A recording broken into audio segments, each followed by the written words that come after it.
Emily and welcome to Kapowski Reads, and it is one of my favourite times of the month where it is time for my TBR game. If you are new here, hello, you're welcome.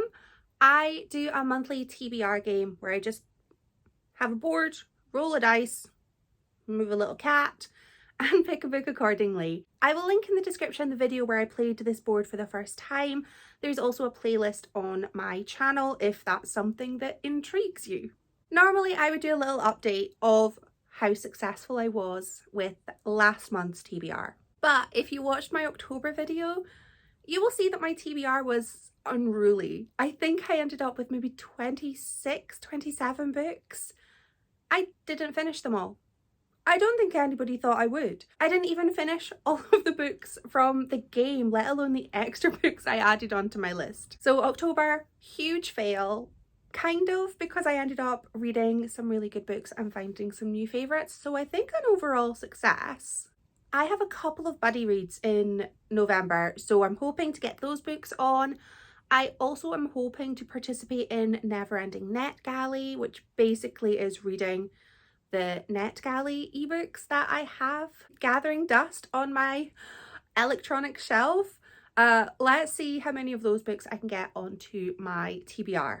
And I suppose we'll just go on to the rolls. Roll number 1, then 8. 1, 2, 3, 4, 5, 6, 7, 8. A pink. A book under 250 pages. Roll number 1 was a pink prompt, and this is a book that's under 250 pages. And I almost went with another Wizard of Oz book because I'm ever so slowly making my way through a reread of the collection, but instead I decided to go with a new book, and I'm going with Luster by Raven Leilani. I have the beautiful Sprayed Edges edition, which kind of looks really good with my nail polish. This book has been highly recommended to me a few times for a while and I'm finally picking it up. It is about a young black woman who ends up being involved with a married man who is in an open relationship, and I don't remember too much more about it because it's been a while since I bought this. I have a feeling that the protagonist is an artist, but again, I could be making that up. It's pretty short and it comes highly recommended. That's it. Roll number 2. Another 8. 1, 2, 3, 4, 5, 6, 7, 8. And that is another pink. And that is Buzzword, Kayla's Buzzword. Roll number 2, another pink prompt, and this was a buzzword pick. So I'm participating in Kayla's Buzzword from Books and Lala. I need a book with the word good in it, or you know, a synonym for good. So I'm going with The Good Immigrant, which is a collection by I think 21 authors. And it is a collection of essays about life as a person of colour in modern day Britain. So I'm really excited about this. It's edited by Nikesh Shukla and I got it from my local library, or I will have it from my local library.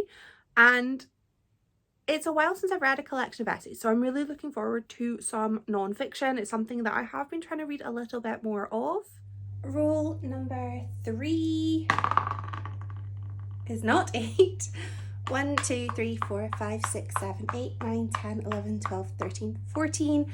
A 5-star prediction. Roll number 3, not pink. Even though pink is my favourite colour and I'm happy to have it, I wanted a bit of variety. So this is a 5-star prediction. I'm going with Rouge by Mona Awad. I have heard that, now first of all, I pre-ordered this without knowing anything about it. Sight unseen, to quote Love is Blind. I didn't know what it was about, and I have had somebody say that it's like a Beauty and the Beast retelling, which, I mean, that makes sense. For as long as she can remember, Belle has been obsessed with skin and skincare videos. Aren't we all? She said as she had a a spot right here. When her estranged mother, Noelle, mysteriously dies, Belle finds herself back in Southern California dealing with her mother's considerable debts and grappling with lingering questions about her death. The stakes escalate when a strange woman in red appears at the funeral, offering a tantalizing clue about her mother's demise, followed by a cryptic video about a transformative spa experience. With the help of a pair of red shoes, Belle is lured into the barbed embrace of La Maison de Méduse, the same lavish culty spa to which her mother was devoted. There, Belle discovers the frightening secret behind her and her mother's obsession with the mirror and the great shimmering depths and demons that lurk on the other side of the glass. Is anyone else thinking Death Becomes Her meets Snow White? Because that's what I'm thinking, and I'm so excited I'm like leaning towards the camera. Yeah, I mean, this was 5-star prediction for me based solely on the author. Yeah.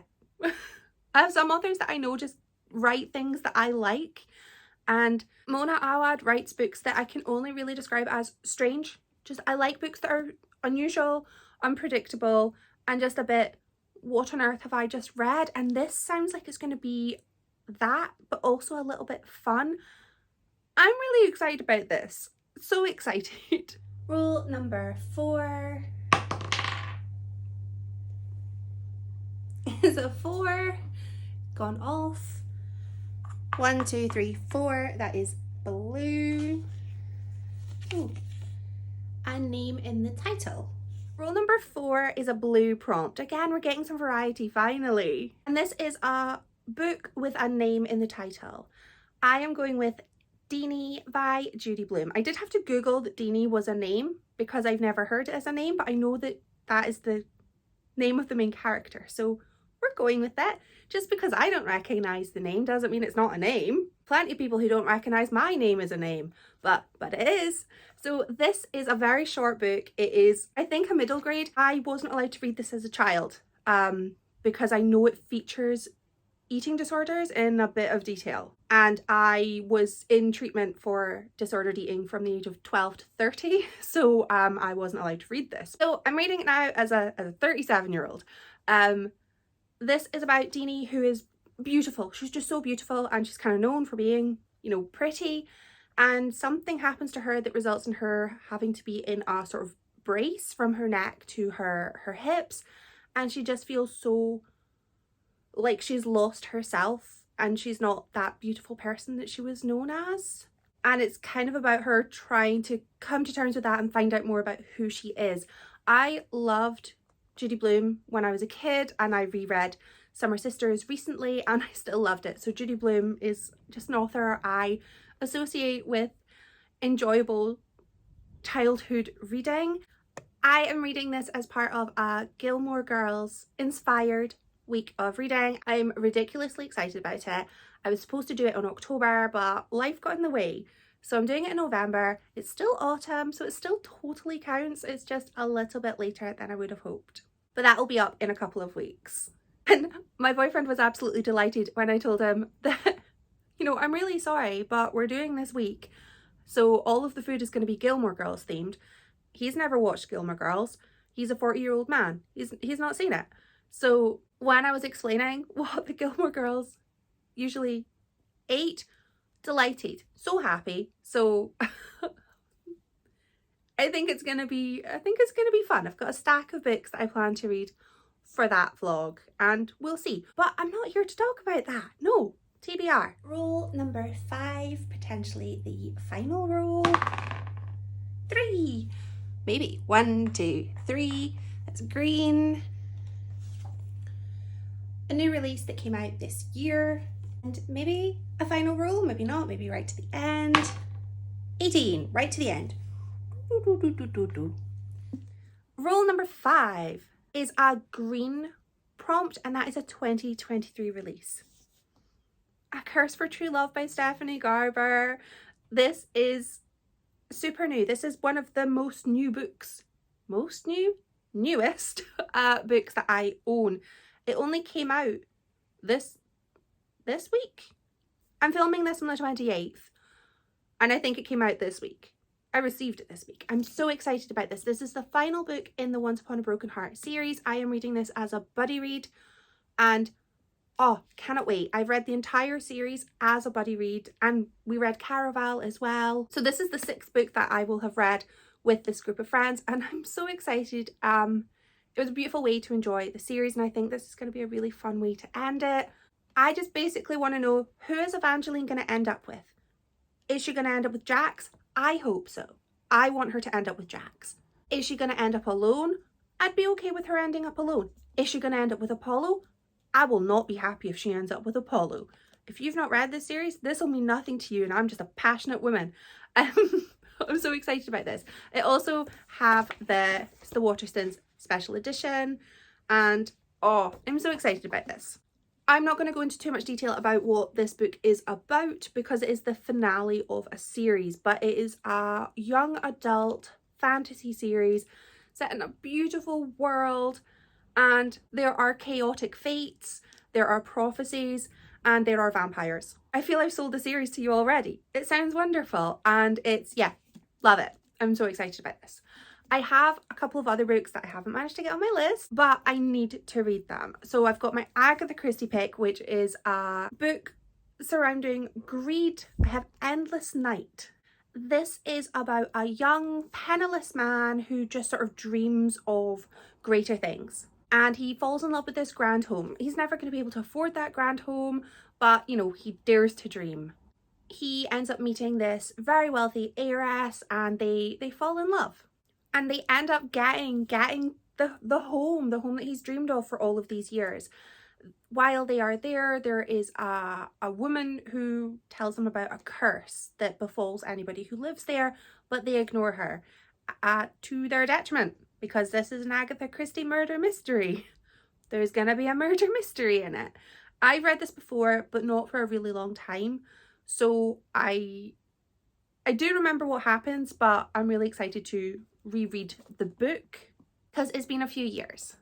I also have another buddy read, and this one is it's a big old boy, and The Land Lay Still by James Robertson. I am reading this with a bunch of people from the Scottish Book Club because our book club is currently on our annual hiatus. Just the way timings have worked, it means that there's not enough time to get a new book in before the end of the year, and everybody starts being too busy to get together, so we're having like a mini book club pick.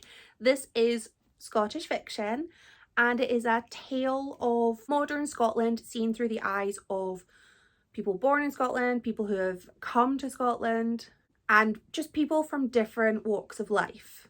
And it's all set against a backdrop of a changing nation. So I'm really excited to read this. It is big, but we're reading it over the whole month, so it's just sort of, you know, 30 odd pages a day, which I think is a really sort of manageable way, or it feels manageable way, to read a 650 odd page book. So these are the physical books that I am hoping to read in November. It's a much more manageable pile than the pile last month that I couldn't really carry at all, and is still sitting in a corner of my room. I should move it, but I won't. I also have my library book, which I'm hoping will arrive shortly, The Good Immigrant. And yeah, I think it's going to be a fun month. I'm really excited. I've got quite a variety, and I'm still trying to pick what books I'm going to be reading for my Rory Gilmore challenge as well. So if you have any ideas for that, let me know in the comments. And I'd love to know what your reading plans are for November as well. But that's it. That's me. Nice and short and sweet. Thank you so much for watching. Bye.